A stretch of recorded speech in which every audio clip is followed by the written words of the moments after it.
Don't spill the tea on your white comforter that you just got cleaned. And I'm not even in frame. Oh my gosh, that tastes so good. Tastes like fall in a mug. Hello everyone. For those of you that might be new here, my name is Grace. And for those of you that might be returning, welcome back to my channel. I'm so happy you're here. Today, I just wanted to kind of be cozy and sit down. It's actually the first day where it really feels like fall here. We've had some differences in temperatures, but today it was like really, really cold in the morning and it has stayed consistently chilly throughout the day. So it is sweater time, it is cozy time. So I just wanted to sit down, have a cup of tea and talk to you and just have a little chat today. I thought it could be fun to get to know me a little bit better because quite frankly, I couldn't think of anything else to sit down and talk about. And I feel like I've had many questions lately that are like, tell me about yourself, or like, what's going on with your life? And I don't know how to answer them. So I feel like this might just be a good way to get everything out into the open and help you get to know me better, because I'm sure if you've seen any of my other videos, you're probably like, who is this girl? Why is she here? What is she doing? Same, feel the same way. So let's see if this video will be helpful at all. Okay, so first things first, my name is Grace. Hello.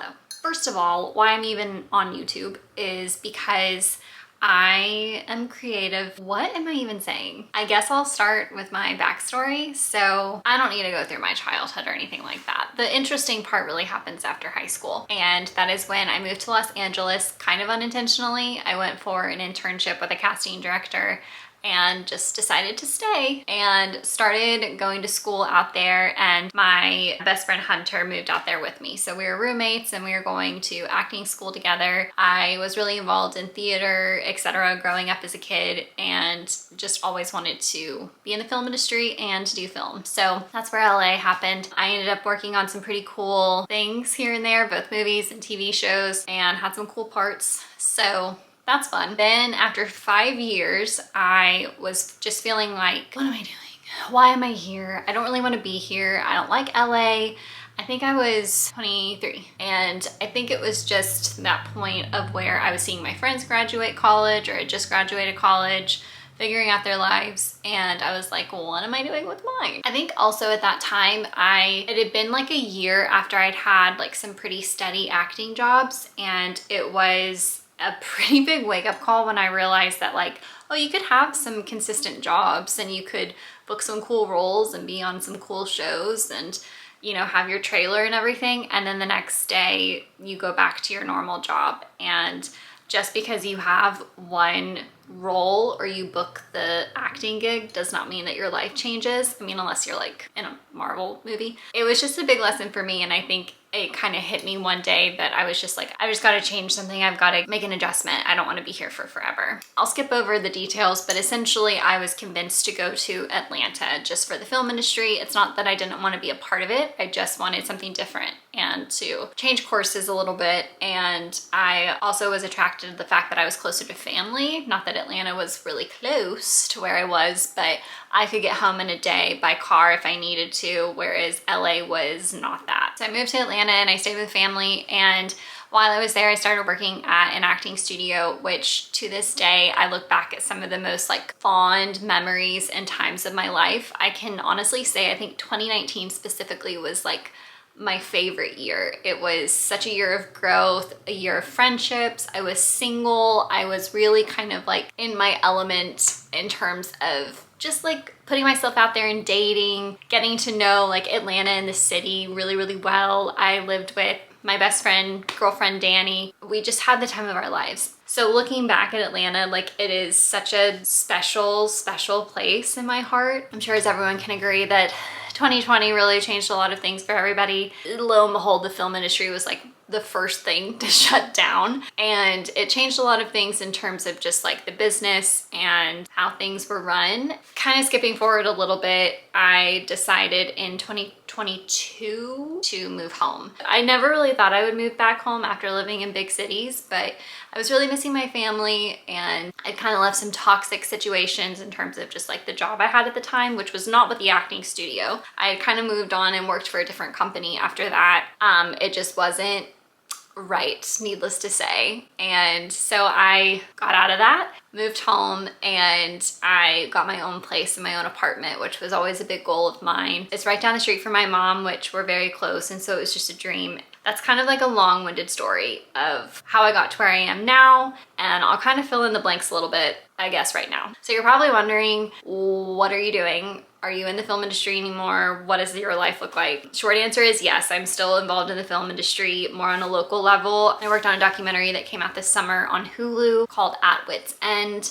Day-to-day life, I have mentioned this several times in other videos, but I was with a 9-to-5 kind of corporate job right after I moved back home, and I loved the people I worked with. The company was really, really great, but long story short, I just kind of felt like it wasn't fulfilling me in the way that I wanted to be fulfilled creatively. And on the weekends, I was teaching acting specifically for film, like for workshops locally, and just like for actors that were interested in it. When I decided to leave my 9-to-5, I really wanted to go for teaching and coaching full-time, and I can honestly say that it is going well, and that is what I'm doing currently. It's a little bit strange just because the bulk of my busyness in the day is in the evenings, just because my clients have work or school if they're younger, and on weekends. So my days are a little bit flip-flopped now, but I'm still figuring it out, figuring out how I feel about it, but I'm very, very thankful that that is something that I am able to do and to put the time into.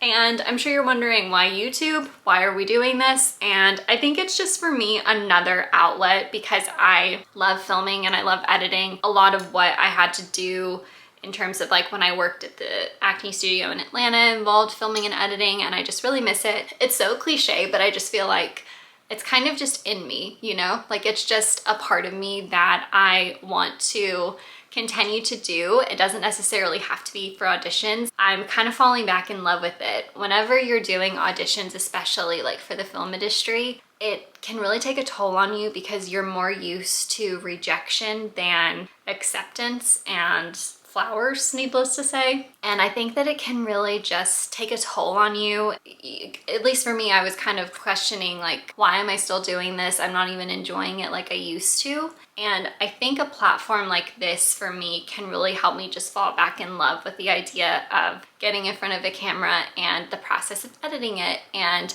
creating thumbnails and just putting those creative muscles back into place that I'm not really actively doing, or I wasn't actively doing as much. So that's why I'm here making videos, but it is completely separate from, you know, the teaching and the coaching that I do. And I still have such a passion for that. When I worked in Atlanta at the acting studio, I got to work with a lot of actors for their auditions and even coach, or at least assist some of them at points in time. And I really fell in love with that. And being behind the camera and being a part of that process and seeing like all these people's dreams come true, it was way more fulfilling to me than me really going after like my acting dream. But I still love the film industry. I love being a part of it, even on more of a local level and on a smaller level. But getting to work with actors is just like such a crazy thing that I didn't think I'd get to do. And I'm so thankful for it.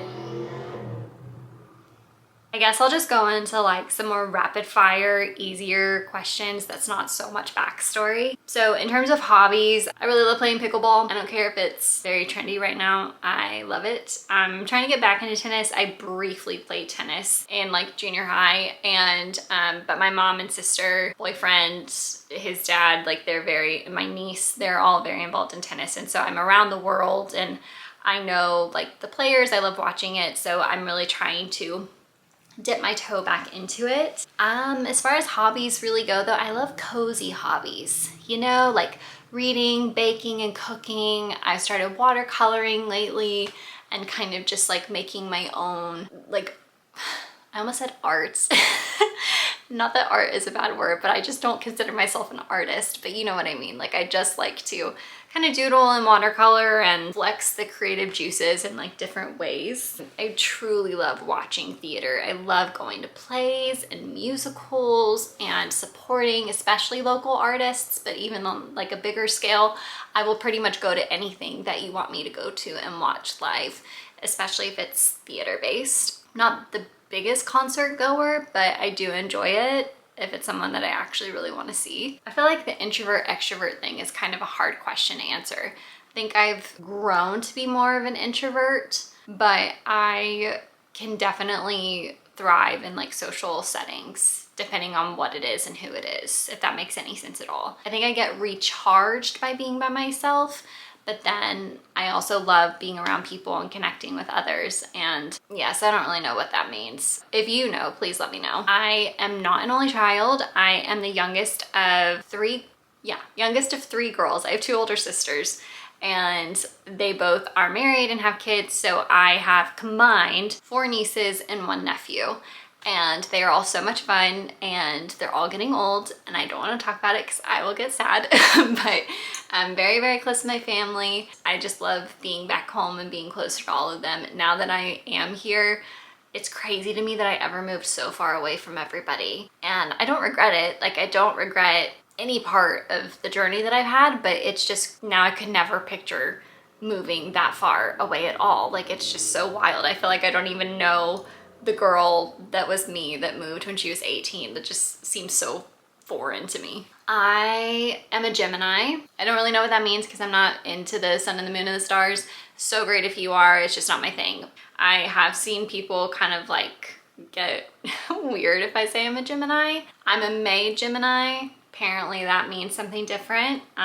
Do with any of that information what you will. Okay, so now I'll just go into some like rapid fire favorites.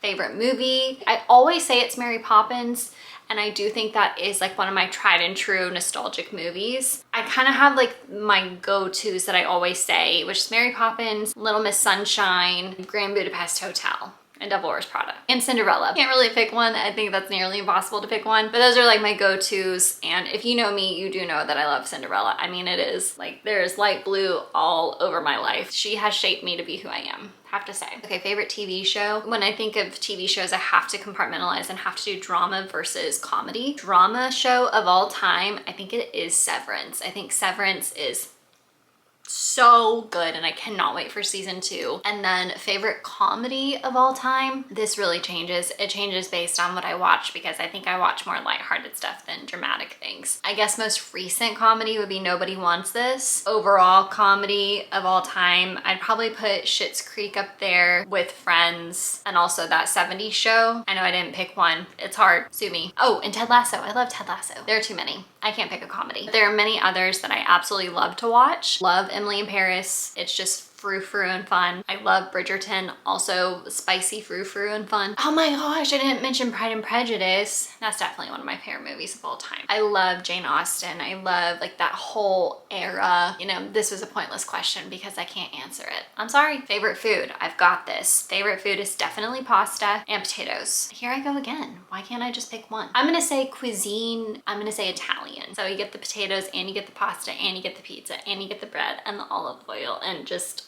all the delicious, delicious things. So I'm gonna say Italian food is my favorite. Favorite coffee order. I really love my Nespresso, but if I'm going to a coffee shop and I'm gonna get like a specialty drink, I definitely am a latte girl. I would say like go to, if I was gonna go order a coffee today, I would do something hazelnut. I would lean on that side. Hazelnut latte. And I don't really care if it has oat milk or almond milk. I'd honestly probably prefer whole milk. I am fortunate enough it doesn't bother me that I know of, so that's what I would choose. Favorite season. It's fall, obviously. Favorite store. If I had to pick a store that I could live in, it'd be Anthropologie. If I'm picking a store where I think the clothes are the best day to day, for sure Madewell. If I'm picking a store that's more commonly like widespread, I'd say Target. Did that help? Favorite place that I've been or traveled to? It's hard. I really didn't start going to Europe or traveling like on that scale until, I kid you not, like the last 2 years. I'm so grateful. I have been to quite a few European places in that span of time, which is not a lot of time. It's crazy. Favorite city in the world that I've been to by far is London. I will never not say London, I don't think. Especially the first time I went to London, it was just such an amazing, perfect, fun trip. Okay, I'm gonna tell a story. So the first time I went to London, I was not dating my boyfriend, Jess at this time, but I'll get into all that later. But he is a long time dear family friend. And I had just moved home and I'd been home a day and a half, and he was supposed to go to London with his parents and his cousin, who I'm all very close with. We're old family friends. His dad ended up getting COVID and couldn't fly, and Jess called me 48 hours before they were leaving for London asking if I wanted to go. And if you know me, which I'm sure most of you don't, London has always been the #1 place I'd always wanted to visit, and I was unpacking boxes for moving into my apartment, and he was like, "Hi, do you want to go to London?" And I said, "Yes, I do. I'll see you there." Scrambled because I had to find my passport. It was packed away, and I didn't even have things like in my closet hardly. And so I think that experience was just like so once in a lifetime, and I literally hopped on a plane and went to London and met with my friends. It was just like the craziest time. It was right before 4th of July, and so there was a lot going on at the city at the time. There was the Hyde Park concert, so I heard Adele. I didn't go to her concert, but we were staying across the street from Hyde Park. We could just hear her singing, walking around, which was amazing. We went to Wimbledon, and when we were at Wimbledon, it was the 100th anniversary of Centre Court, and I had absolutely no right being there considering that I was not the biggest tennis lover at the time. It's Wimbledon, it's iconic, of course I wanted to go. We got to see like all of these legends in tennis come out and be a part of the celebration, which was wild. Getting to go to a show on the West End was amazing. The city itself was great. It was right before the heat wave, so the weather was perfect. It just could not have been a better, more magical trip. I lived my best life, honestly. It was so much fun and amazing, and I'll never forget it. So I think that's why London is like so special in my brain. But apart from London, gosh, this is so hard. I think that favorite places that I've been to, it's really hard to pick. Probably Taormina, which is in Sicily. It's so pretty. It's just like so picturesque and gorgeous. And if you've ever seen White Lotus season 2, then you understand. It's paradise. I don't know how else to put it. It's just stunning and amazing. I did love Greece. That was such a special trip with like all of my best friends, and that was so cool. It's really hard to pick. I feel like now I just sound like I'm bragging. I won't talk any more about it, but just to wrap it all up in a bow, I will say London. Now I will end all of this with, I know I've mentioned him before, and if you've seen my Napa and San Francisco vlog, then you'll see that I am in a relationship, and he is wonderful and kind, and like I've mentioned, we were really good friends growing up, or like old childhood friends, so it just kind of feels pretty surreal that we're together now, and it is very nice and very fun. So that's all I'm gonna say about that. I think I probably answered the most amount of things that I can think of off the top of my head. I hope that this helped you get to know me just a little bit better. I'm gonna go finish my tea, and I'll see you next time.